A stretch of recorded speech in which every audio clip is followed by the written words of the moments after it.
This video is sponsored by Brilliant. The first 200 to use the link in the description get 20% off the annual premium subscription.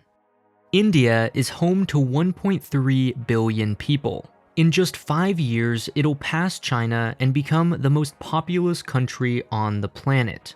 And it shows. The streets are chaotic, markets overcrowded, and its economy bursting with potential. While it's still decades behind on basic infrastructure like schools and sanitation, India's GDP is among the fastest growing in the world, which for companies means 1.3 billion potential customers, many of whom are using the internet for the first time ever. Where Amazon, Google, and Uber struggle to enter and compete with locals like Baidu and Alibaba in China, they've largely succeeded in India. With one big exception, Apple is almost nowhere to be found.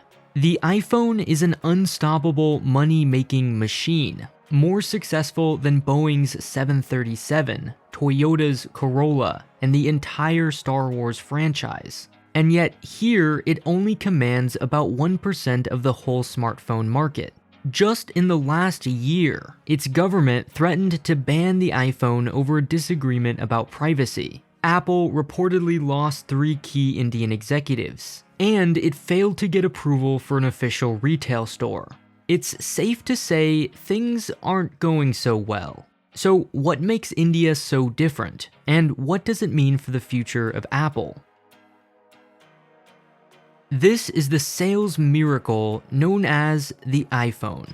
Apple went from selling 1 million in 2007 to 11 in 2008, all the way to a record-breaking 231 million in 2015. Turns out people like bigger phones. The trend couldn't be more clear. But then, something changed. In the last 3 years, sales have been flat.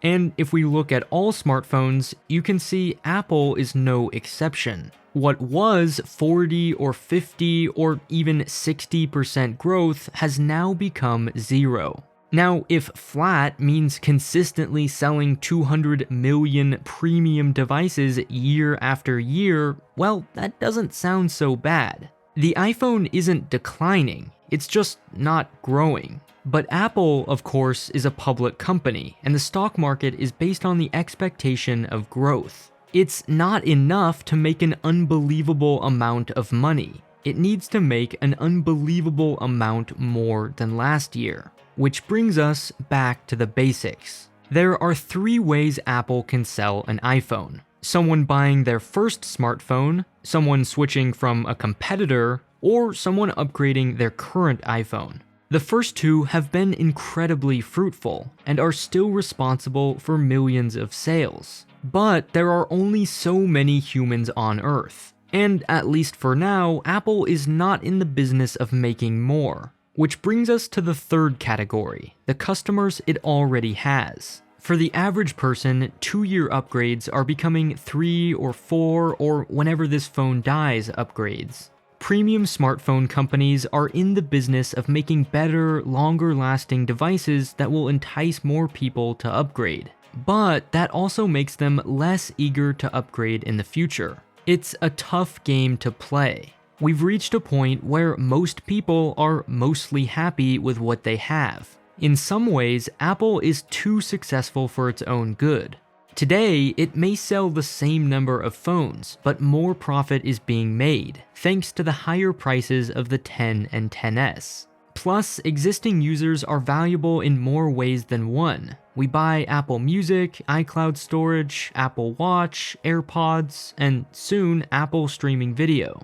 So this graph, the company argues, can only say so much. That's why it no longer publishes the number of phones sold. Sure, sales may be flat, but the average selling price is anything but. The last 2 years have proven people are willing to pay $1,100, $1,200, $1,400. In other words, this strategy is working. But it can't go up forever. Somewhere there's a limit. And that's why emerging markets are, if not existential, at least very important for the future of the company. So Apple, in need of customers, meet India, in need of phones. 63,000 Indians are pulled out of extreme poverty every day, and companies can hardly wait. Now, in terms of raw GDP, India ranks an impressive 6th place, right behind the United Kingdom. But adjusted per capita, it's only $1,939 to China's $8,827. Meanwhile, the cheaper iPhone XR starts at $749. And that's if you're a lucky American. In India, the price is 77,000 rupees, or around $1,100. And again, that's the cheaper model. The XS, on the other hand, is upwards of $1,420. Here, Apple's strategy of raising prices is backfiring. An estimated 75% of smartphones are sold for less than $250, and 95% less than $500. For most people, the iPhone is simply too expensive. Even the much older iPhone 6 and SE are sold at relatively high prices. For that kind of money, customers expect a brand new phone, not a 3 or 5-year-old one. Most Indians don't even buy smartphones, but basic feature phones like the Jio phone, which is effectively free with a small refundable deposit. So the iPhone is a tiny sliver of the premium market, which is only a small segment of smartphone sales, which account for less than half of all phone sales. There's just not that much pie left. Now, Apple has never purely been driven by unit sales or market share. For the most part, it's just not interested in selling to all price points. But this market share is barely even noticeable. Unfortunately, price is only one part of the problem. It also lacks brand recognition, is affected by a weaker currency, plus tariffs, and even for those that can afford it, the iPhone in India just isn't as good a product. It lacks Apple Pay, Apple Maps is, let's say, limited, and Siri still has trouble understanding local accents. Some of Apple's most undervalued assets are its over 500 retail stores across 19 countries. It builds giant glass cubes, renovates historic theaters, and practically defies the laws of physics. Not because it's cool, well, not just because it's cool, but because they make insane amounts of money. No other company makes more money per square foot of retail space. And if you have any doubt about that, I dare you to walk through one without bumping into anyone.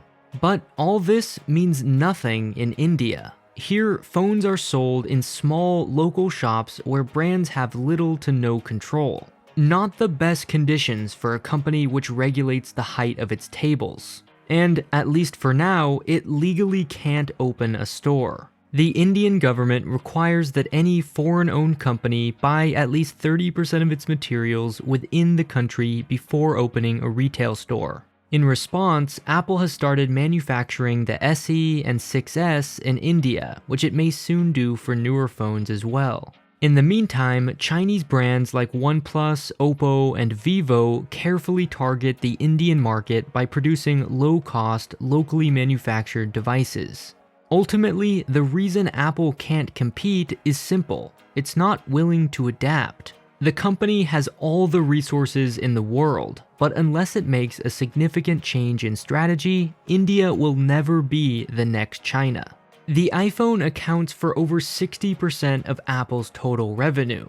To continue growth, it has no choice but to do what Apple does best: destroy its own thriving product with an entirely new category.